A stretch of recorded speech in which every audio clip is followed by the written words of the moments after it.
আপনাদের লেবু গাছে কি এখনো ফুল আসেনি? খুব চিন্তায় আছেন? একদম চিন্তা করবেন না।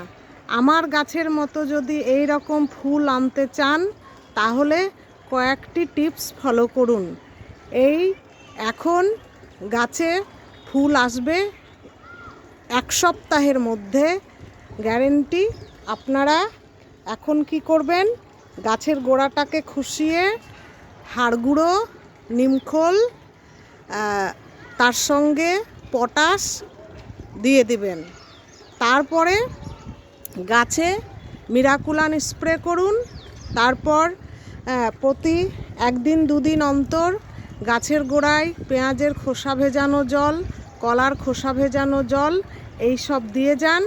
দেখবেন আপনাদের গাছেও আমার গাছের মতো 1 সপ্তাহে প্রচুর পরিমাণে ফুল আসবে।